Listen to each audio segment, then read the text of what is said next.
So when you got signed as a referee, were there any thoughts at that time that you were like, okay, I'm getting my foot in the door with WWE to maybe lead me to being a wrestler? Or were you just happy to have the opportunity just to get into WWE? So it was kind of a mix of both. I knew and had a feeling that when a company like this signs you for a specific job, that's what you're there to do.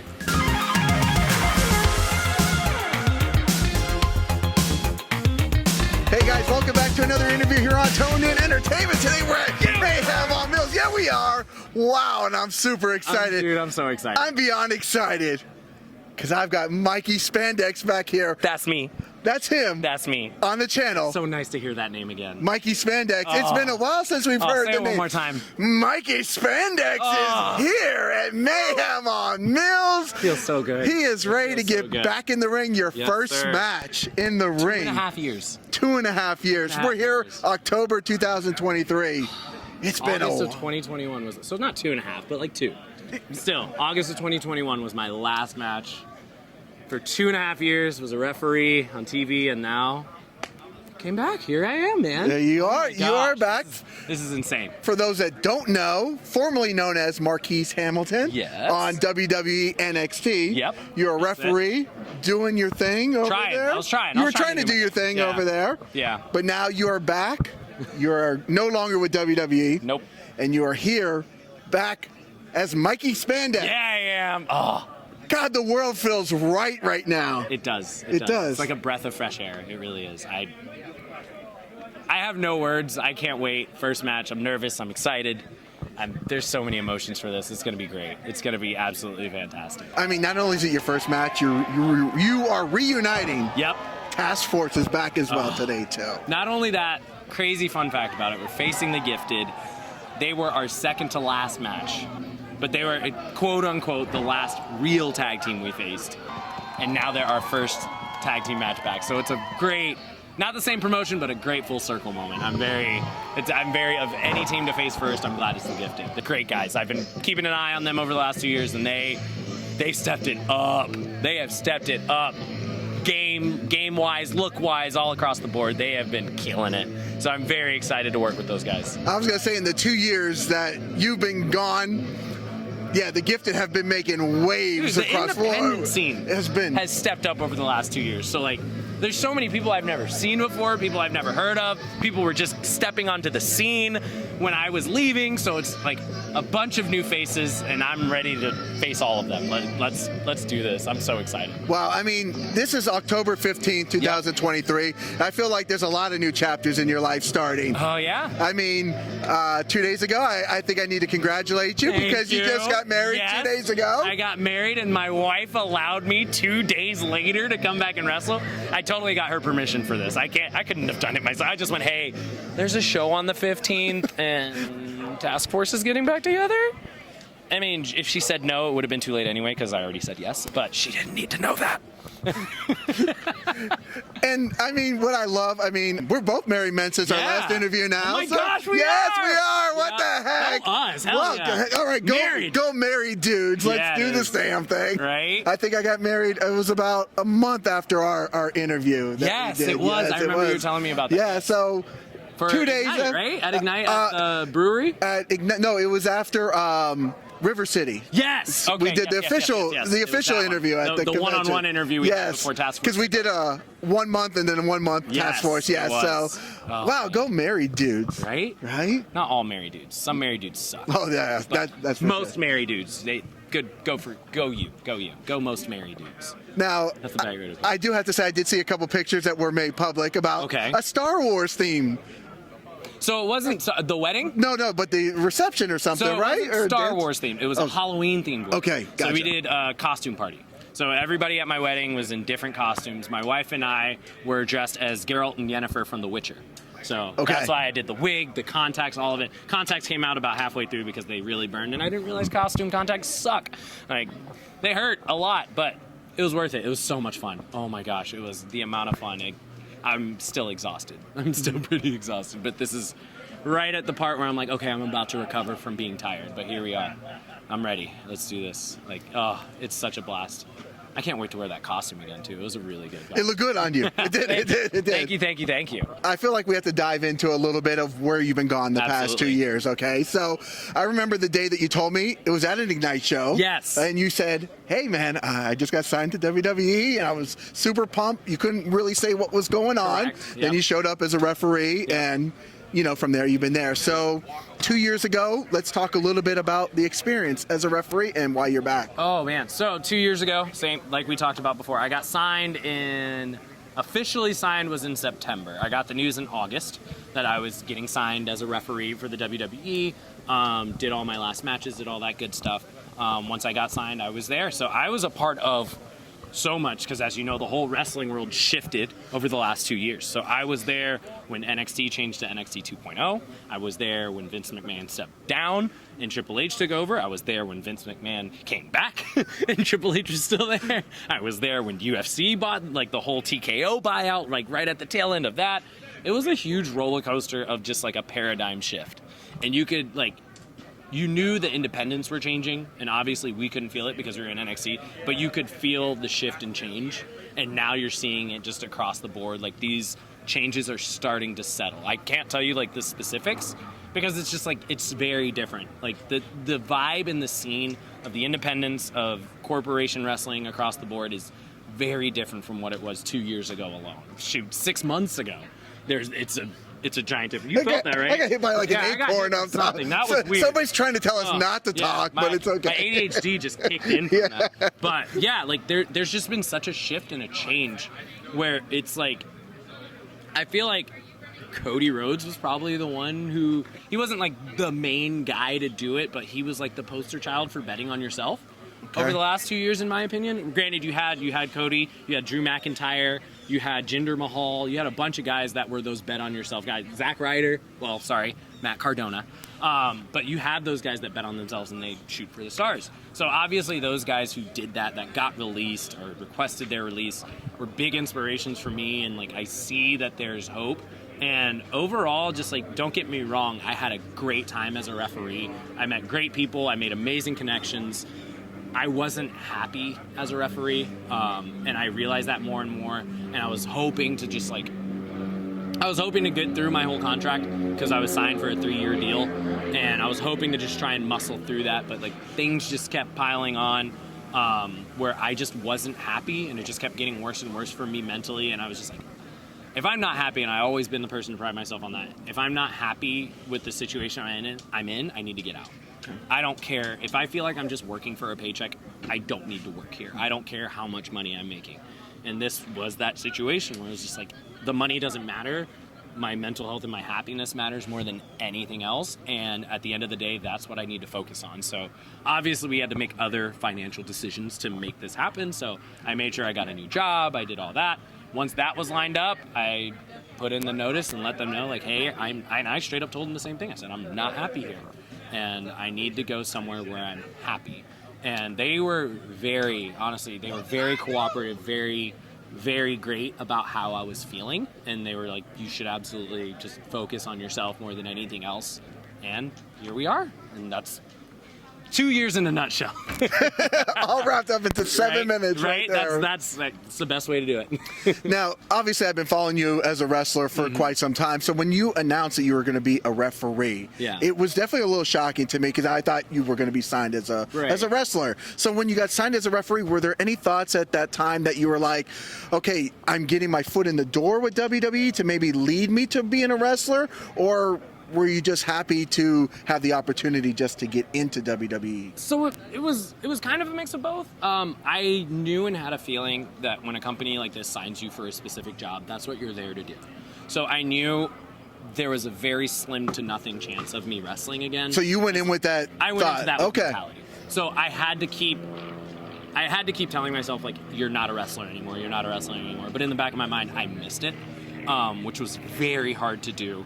And a lot of the day-to-day stuff was involved in wrestling and being around it and watching other people do it.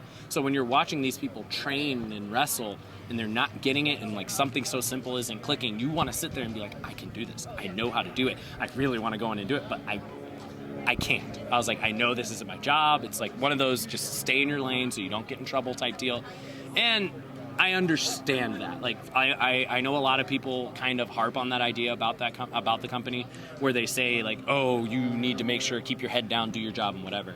So I did that, and I understand that because there's so many people working for that company.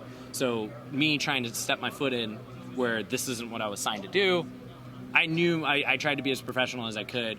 And also, anytime I wanted to try and help with those wrestling scenarios, I would always ask a coach or ask a producer and be like, hey, do you mind if I say something? Do you mind if I help? And most of the times they're very cooperative and very want to be involved and very collaborative, which I greatly appreciate about it. But it was just, like I said, it was a lot of small nuances outside of that I was just like, this is not fun for me. So wrestling is where I felt like I had fun. I literally was in a ring 3 days after I quit, and it felt like home. Like that was in that moment I was like, okay, I'm in the right spot here, you know? So it's really not about WWE, it's really about where you were in your profession as a referee. Yes. And that you hope the door is back open again. Hopefully one day to come back as a wrestler, but wrestling is where you want to be. Yes, absolutely. And I do believe, like, I was a decent ref. I thought I was pretty good. I do believe I'm a better wrestler than a ref, but I mean, that's subject to the school of opinion. So you guys tell me how you feel. If you wanted me to keep reffing, too bad. If you want me to wrestle again, well, you're going to see a lot of it. If you didn't want me to wrestle, don't watch. It's not my problem. That's how I feel about it. And that's another thing. I've been very honest, but I've become more and more honest with it because I've noticed just being honest with myself and everybody else about what everything's going on. I've noticed a lot more respect from people that are like, okay, you're just telling how you feel. We understand where you're coming from with that. So I've noticed that's been my best policy with just any type of work. So if I'm not comfortable in a scenario, I say something. If I feel like something's not okay, I say something. And it's been very helpful and it's been very productive, which has been great.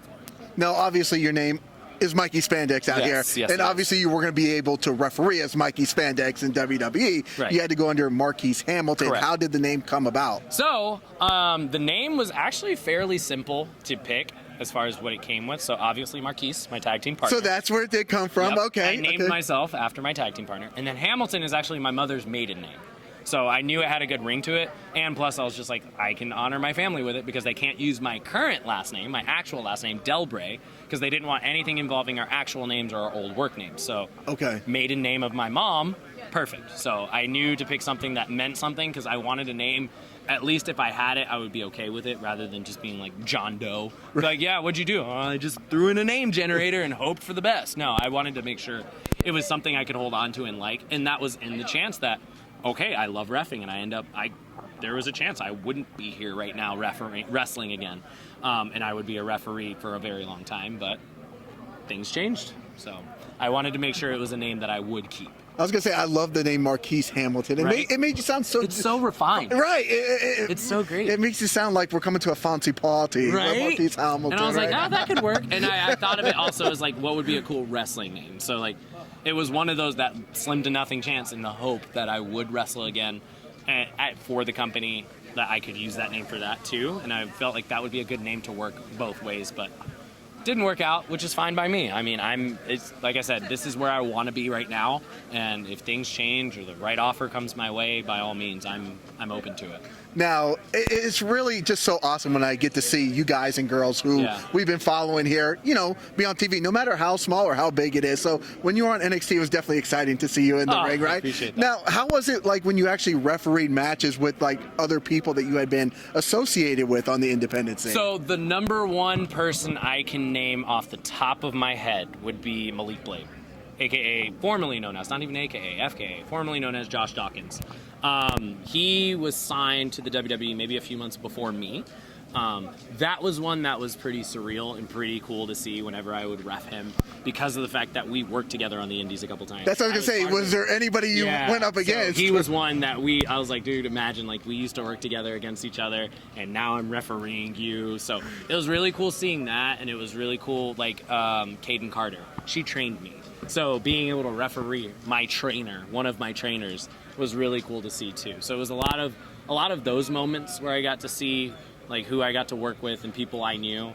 And you did a Roxanne Perez match as well too, if I'm not mistaken. No, so I never got the chance to work with her. I refereed with her on NXT, but we knew of each other on the indies, but we never really had the chance to meet. Okay. So I knew of her, but we never actually worked together. Gotcha. Okay. Yeah. Okay. But yeah, you knew of each other, but you did referee one of her matches in NXT. Oh yeah, I refereed the majority of the roster on NXT, whether it be live events or TV, for sure. Now, obviously, when you come out to an independent scene, there's a different type of crowd and different type of feel. What was it like, maybe even the first day that you stepped through the NXT doors to come out and you kind of look around? Like, what went through your mind at that point? This is pretty cool. Right. I would say the first match, period, like the first match in general was very nerve-wracking. Mostly because I went into it with zero referee experience. I never refereed before in my life until NXT. So the first match was very nerve-wracking, and obviously there's always things to work on, but I feel like the most nervous I still had ever been going into any show was my first pay-per-view. Okay. So refereeing my first pay-per-view in the opening match was probably the most nervous I ever was. And it was weird because at the time, they weren't going out of state yet for pay-per-views. So all pay-per-views were in-house in Orlando. So funny enough, my first pay-per-view was in your house as a ref, and it was the opening match. I was so nervous my heart was pounding the entire day. And it came out great. Like I had a blast, and that was still, even as nervous as I was, it was one of the most fun matches I ever got to referee. It was an absolute blast. So how does it go from, there's guys like Aaron Nova that do referee from time to time and they wrestle, and I had, obviously you said you had never refereed before. Mm-hmm. So how does it go from saying, we like you, we want you as part of the company, but we want you as a referee when you're legitimate, your entire resume is right. Like, how does that happen? So I was in a very unique scenario. So I can't talk about this now, which is great. So my tryout was actually a referee tryout. So I wasn't actually, sometimes what they'll do is they'll go do the regular tryouts with all the wrestlers or whoever, what have you, college athletes, all that stuff. And normally out of that group, if they see somebody that they don't want to keep as a wrestler, but they want to look at them as a ref, they'll do that. But this group in particular was a group of independent, either like wrestlers that they want to look at as a referee, or they were independent referees that they were looking at to ref for the company. So it was a private tryout of refs. So I knew, and that's why I knew when getting signed that I was only being signed to be a ref. So when I went into the tryout, I knew I'm not coming in here to wrestle. I'm not coming in here to show what I can do. I'm here to show that I can learn, and I'm here to show that I can be taught how to referee properly. So a lot of the stuff I learned day one of my tryout, day two of my tryout. Funny story with my tryout, I pulled both of my scapulas because I didn't know how to hit the mat properly. And I was just hitting, and no one taught me how. And the next day, my shoulders were like that, and I couldn't move. And it was all because hitting the mat as a ref. And I realized I was hitting it wrong. And obviously I felt better after that, but I had no idea what was going on. And one of the other refs told me, they're like, yeah, it's probably the way you're hitting the mat that you just feel it radiating up through your back. So that was a fun learning experience before even getting hired. So all the bumps and bruises you take as a wrestler. Yeah, that was nothing compared to just hitting the mat. That was nothing compared to hitting the mat. No, that was probably one of my worst injuries. So when you got the news, obviously, on the NDC, you and Marquis were making a lot of waves as Task Force. Mm-hmm. You get the news, you're signed. Obviously, Task Force has to disband. Yep. How does the conversation go when you tell DMC, and what were his thoughts? So he already knew about the tryout. Okay. And he knew how small. So in his mind, he was already mentally set that I was going to be gone. And I was like, dude, we don't know. It's still a gamble. Once I got the call, he was like, all right, let's set up the last match. Where are we doing it? So he was already ready. Okay. So he's very, that's the bright side with Task Force, is we're very supportive of each other. So when it comes to anything we want to do, we are very, even when it comes to outside of wrestling, we're best friends. So for us, we push each other wherever we want to go. As you know, DMC just went back to college. So I told him, I said, you need to do what's best for you. Do it. Right. Like, whatever you need to do to better yourself as a person, by all means. I don't have to be a part of that. Just know you have my support.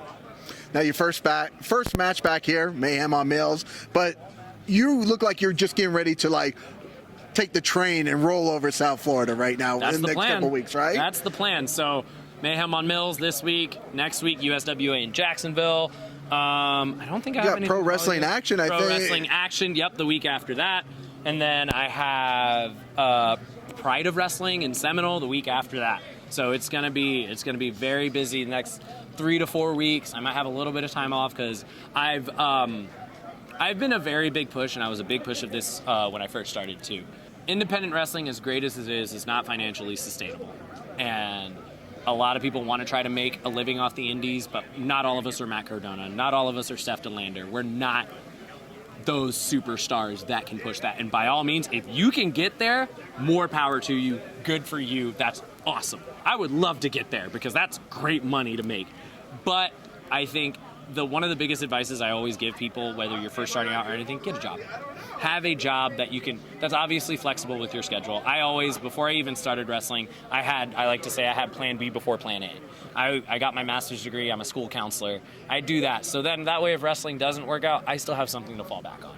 So I always tell people, get a decent job. That way wrestling isn't your entire world. And don't get me wrong, wrestling's awesome. It's a great community of people. It's a great time. Look at this weather. This weather is incredible. So we can have a good time in doing this, but make sure you're taking care of yourself as well.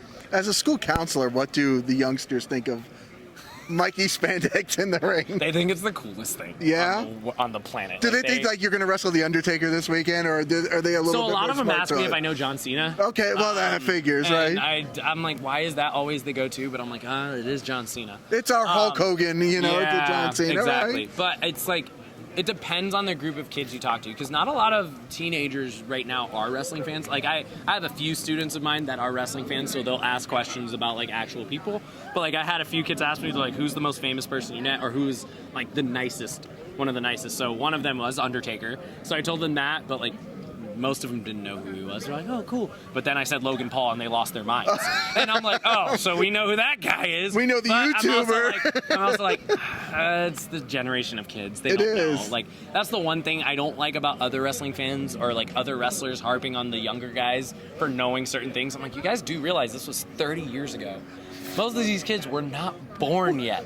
You need to understand that they'll know who the Attitude Era guys are. They won't know who the Von Erichs are anymore. No. Like, well, with the movie coming out, maybe. That's going to be a good movie, by the way, yes. But, like, you can't expect them to know every single person that has ever existed in wrestling. I don't know every single person that has ever existed in wrestling. It's been around for close to 100 years. It has to have been. I don't know the exact number, but it's been around long enough that there's going to be people you don't know who they are, and we need to stop this harping on the younger generation or even our generation for not knowing who certain people are. I'm like, I'm sorry, I don't know who fought somebody in 1975. I wasn't around. I wasn't a thought. Let it be. Let me know my guys from the 90s and 2000s that I grew up watching. You guys can have everybody else. But don't get me wrong, always go back, learn something from the past, but we got to focus on the present too. Well, speaking of the presents, I don't want to take up too much of your time because I know you got to get ready for tonight's match. Oh my gosh, that's coming up. What's going through your mind right now? It's about 15 minutes to showtime, I think, right? I'm internally screaming right now. Oh yeah, it is 15 minutes to showtime. I'm very excited, but I am internally screaming. Internally screaming. Well, I'm going you just brought reality to me. Oh my gosh. I'm going to externally scream for you though. Okay. When you come out though. Oh. You internally, I'll externally scream for you. Greatest feeling. Perfect. I'm here for it. Oh, all right. I do got to get ready. You got to get ready. Let's wrap this thing up. Let's do this thing. I don't remember how this works. Well, Mikey Spandex, where can people follow you at? You can follow me at Mikey Spandex 1992 on Instagram. I don't have X Twitter, X Tweeter, Bird. X, what's the logo now? Is it the X now? I think it's just the X. Is it just the X? Yeah. Okay, that thing, I don't have that anymore. Is it blue or black now? I've seen a black logo, but I've seen blue stuff. Who knows? Don't have that. I don't have Threads. I have Facebook, but you can't follow me. That's personal. So, yeah, just Instagram. Mikey Spandex 1992. You can see me on there. And then, yeah, I'm very small on socials. I'm sorry. I should probably do more of it, but we'll see.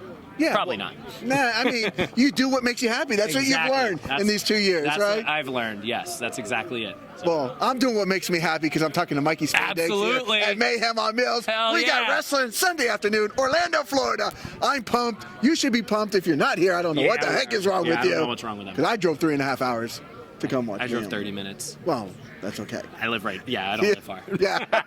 Next time I'll drop my car off at your place and we'll carpool over here. That works for me. Right, That it's a little works. crazy. That'll be a fun car ride. Well, Mikey, welcome back, my friend. Oh, and I'm so glad so that, good. you know, I got to do the first interview with you. I'm very glad you were the one Yeah. to do it first. It's worth it. Oh, man. Guys, I'm pumped. We got to wrap this up because he's got to get wrestling. He's got to go beat people up, and I've got to go watch wrestling. So. Absolutely. So, guys, if you like interviews like this with the returning Mikey Spandex of Task Force, woo, make sure you hit that red subscribe button so you can stay tuned in here to Tone In Entertainment for future videos. One more hug? One more hug. Absolutely. One more hug. Hug. Bring that in. What a great hug. You give the best hugs.